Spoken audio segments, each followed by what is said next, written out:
Good morning, all my dear students. All of you are welcome in this morning session of English literature. Here, a very beautiful love poem is being represented. The title of the poem is One Day I Wrote Her Name Upon the Strand, composed by Edmund Spenser, a world class poet who imparted the fairy queen to the world literature. The present sonnet, One Day I Wrote Her Name Upon the Strand, has been taken from the sonnet sequence The Amorite, written by Edmund Spenser. In this collection, he celebrates courtship period and his love for his mistresses. The background of the poem is thus that sonnet begins in a perfect romantic setting where the poet lover and his beloved are on the seashore in an amorous mood. Really, they are in an amorous mood. In the meantime, the poet writes his beloved's name on the sandy beach. The sea waves comes and washes it away. As the lover repeats the task, the waves do the same. The lady love watches this tug of war inquisitively and relishes the merry situation. The lady at last raises the voice of protest by saying that hers is ordinary, frail, fragile, and transitory creature, and neither the name nor her persona can claim to do beyond death. However, I am to say that a beautiful love poem is being represented in which a spiritual study of a little bit study of spiritualistic discipline is also forwarded.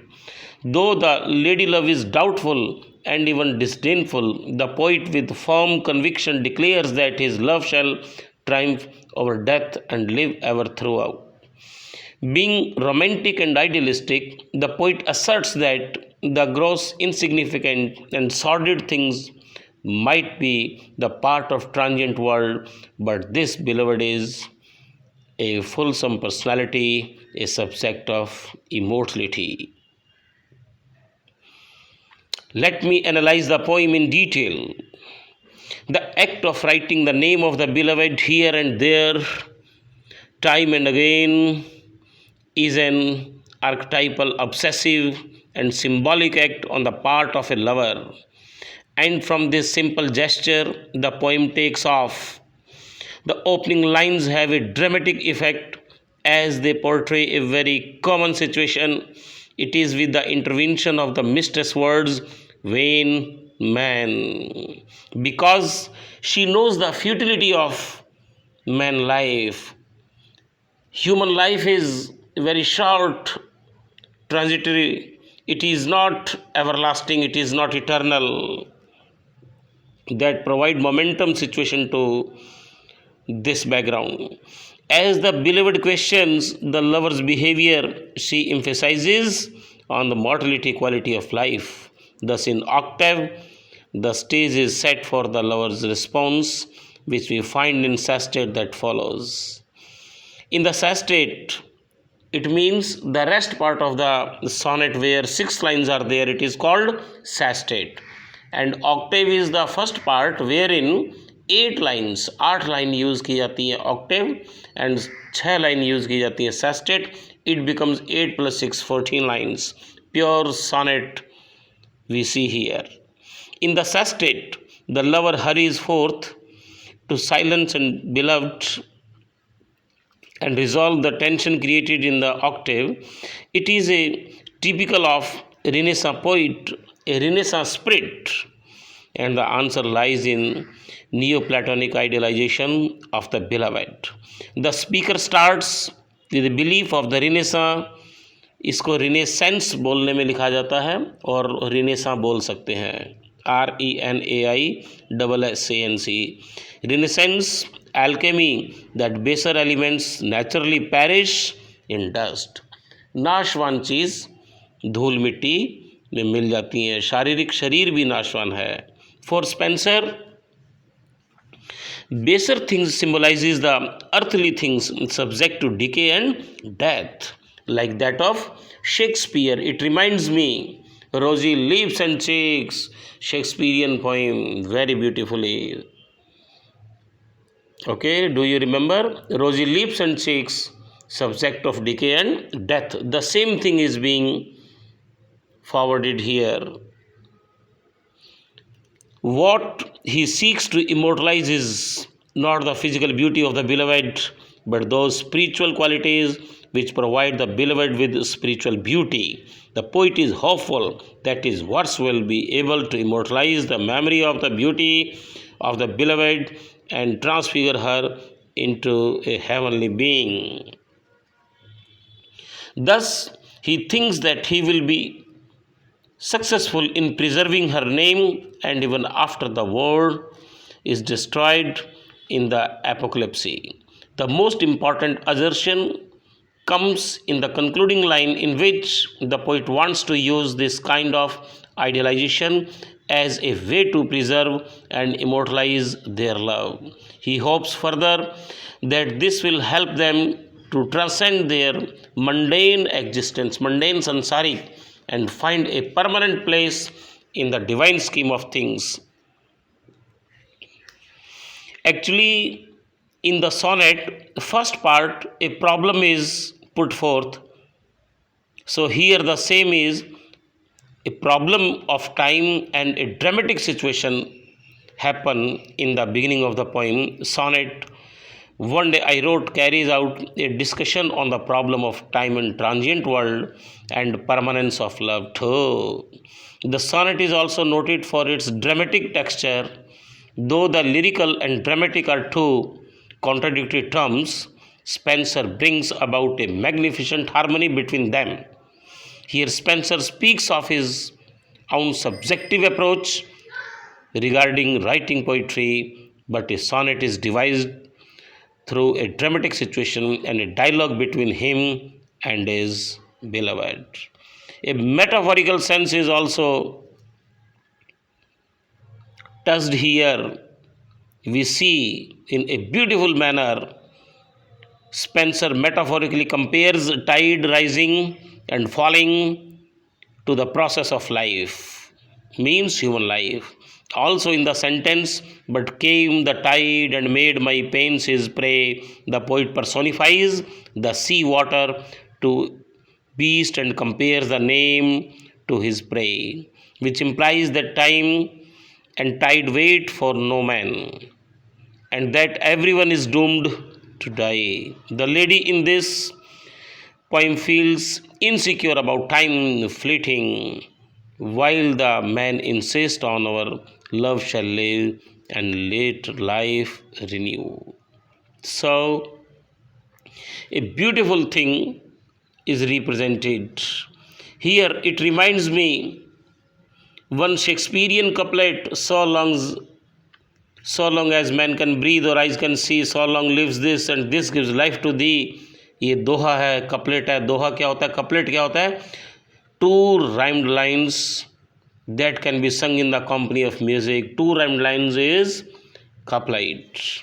Understanding? Students, let me read the text of the poem. आप बहुत सुंदर तरीके से मेरे साथ देखते रहना. One day I wrote her name upon the strand.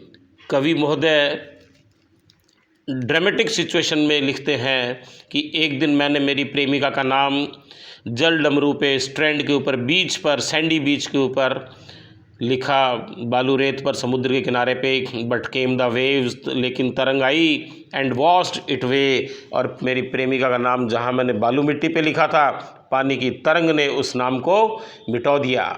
Again I wrote it, मैंने फिर लिखा प्रेमिका का नाम with A second hand. Second hand का मतलब it is not second hand means old, but second attempt, दोबारा से फिर प्रयास किया नाम लिखने का और लिखा.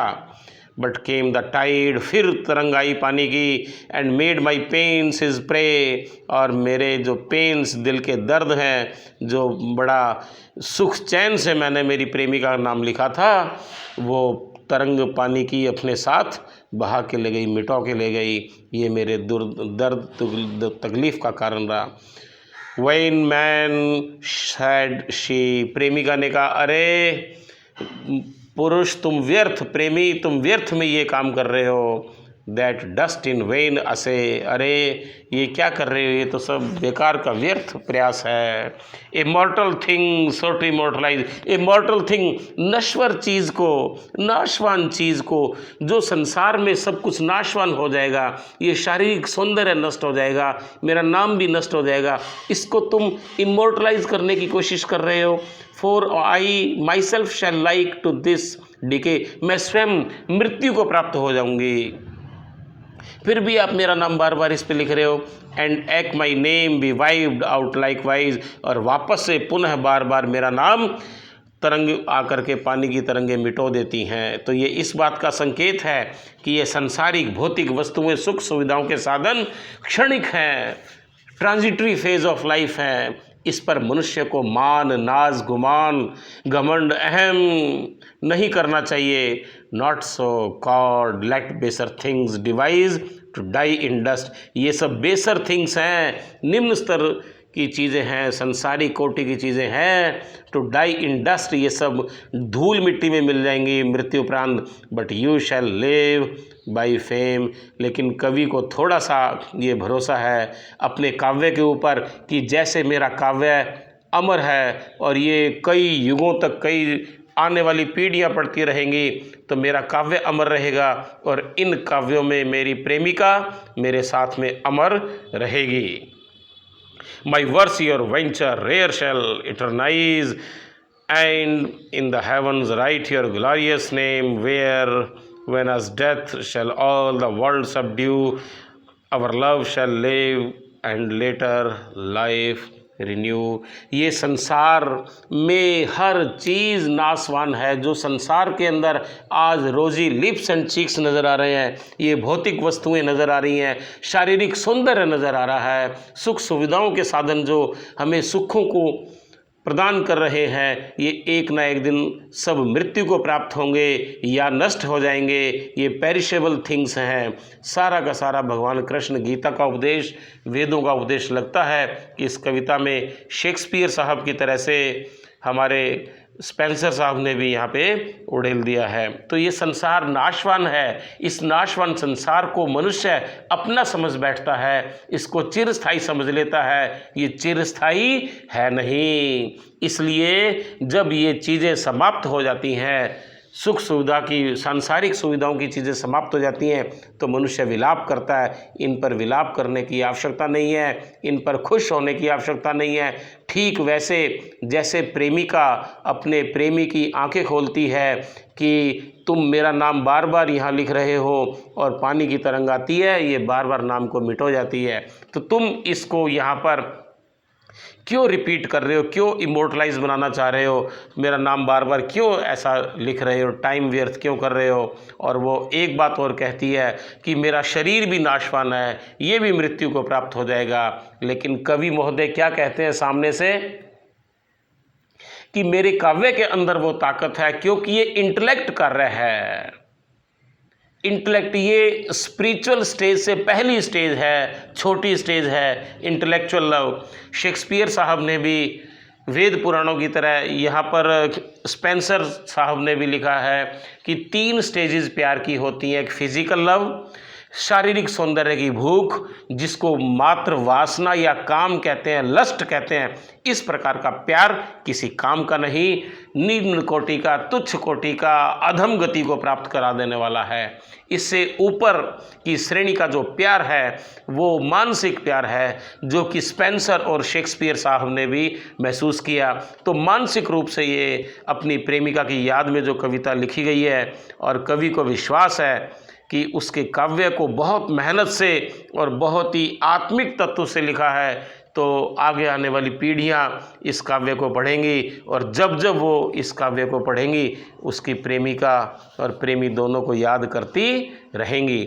और तीसरा सबसे उच्चतम कोटि का जो प्यार है वो प्रिय विद्यार्थियों आत्मिक प्यार, आध्यात्मिक प्यार होता है। अध्यात्म का मतलब होता है स्टडी ऑफ सोल, आत्मा का अध्ययन। जब आत्मा की ओर अग्रसर होता है, रूहानी प्यार करता है, आत्माओं के मिलन की बात करता है, तो वहाँ पर शारीरिक भूख, शारीरिक मिलन की आवश्यकता नहीं होती। वो आत्मिक प्यार सच्चा प्यार होता है जो कयामत के दिन तक चलता है, क्योंकि कहा जाता है आत्मा अजर अमर अविनाशी है, आत्मा नष्ट नहीं होती, आत्मा का क्षय नहीं होता।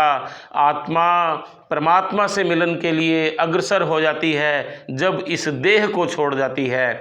तो हमें भी इस देह से प्यार नहीं करना चाहिए, शरीर के वशीभूत नहीं होना चाहिए। शारीरिक सौंदर्य, शरीर का मतलब सांसारिक सुखों की तरफ आकर्षित नहीं होना चाहिए, और हमें आत्मिक तत्व, आत्मिक प्यार की तरफ, रूहानी प्यार की तरफ, उस परमात्मा का, उस सर्व श्रेष्ठ परमात्मा, ओमनीपोटेंट, ओमनीप्रेजेंट, ओमनीशिएंट ईश्वर, जिस आत्मा के हम सब अंश हैं, जिस प्रकाश के हम सब अंश हैं, उस प्रकाश को ही प्यार करना चाहिए। और इस संसार में भी जब हम मनुष्य के, एक दूसरे मनुष्य के शरीर से न करके, और जब हम अपनी आत्माओं से, दूसरों की आत्माओं से प्यार करते हैं, तो ये प्यार अजर अमर अविनाशी है।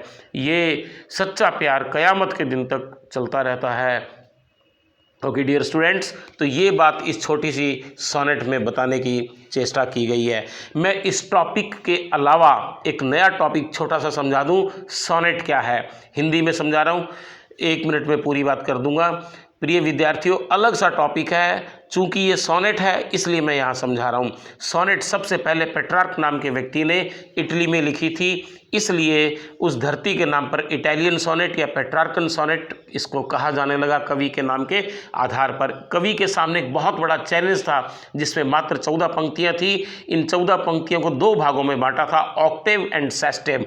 ऑक्टेव इंग्लिश का शब्द है, ये संस्कृत शब्द अष्टक से आया है। अष्टक में कहते हैं 8 लाइन हो या अष्टबंध हो, 8 बंध हो, उसको अष्टक बोलते हैं, और 6 पंक्तियों के या 6 बंध वाले पैरे को सेस्टेट बोलते हैं। इंग्लिश में, संस्कृत में षष्टक बोलते हैं। तो 8 और 6 14 पंक्तियाँ हो जाती हैं। प्रथम 8 पंक्तियों में कवि प्रॉब्लम रखता है और अंतिम 6 पंक्तियों की तरफ जाकर के निष्कर्ष निकाल देता है। जॉन मिल्टन इंग्लिश के ग्लोरियस पोइट हैं, उन्होंने लैटिन भाषा के मास्टरमाइंड थे, उनको लैटिन भाषा से बहुत प्यार था। जैसे हम हिंदी भाषी लोग संस्कृत भाषा को प्यार करते हैं, उन्होंने लैटिन को प्यार किया।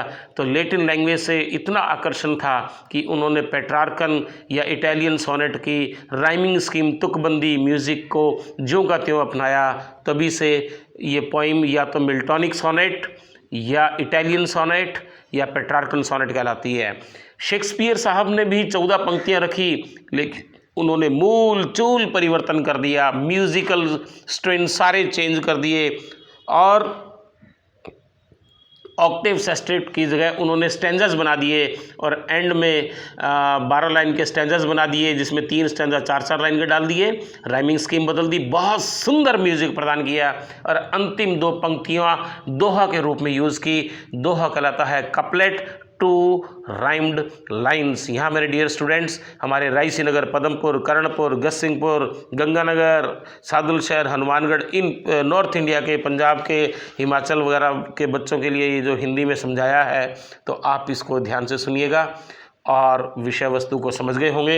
ये एक्चुअली एक सोनेट जो मैंने डिटेल की थी, और उसका टेक्स्ट भी पढ़ा दिया और उसकी सारी विषय वस्तु समझा दी। जब आपकी क्लासेस प्रॉपर वे में लगती हैं, क्लासरूम प्रोग्राम, तब हम आपको इसका पूरा आंसर, इसकी राइमिंग स्कीम, इसका क्रिटिकल एप्रिसिएशन, इसके ऊपर क्रिटिकल नोट्स और इसकी स्ट्रक्चर, इसकी राइमिंग स्कीम के बारे में पूरी नॉलेज दे देंगे। राइमिंग स्कीम कहते हैं तुकबंदी को। ओके डियर स्टूडेंट्स, जय हिंद, जय भारत, थैंक यू। आ जाओ।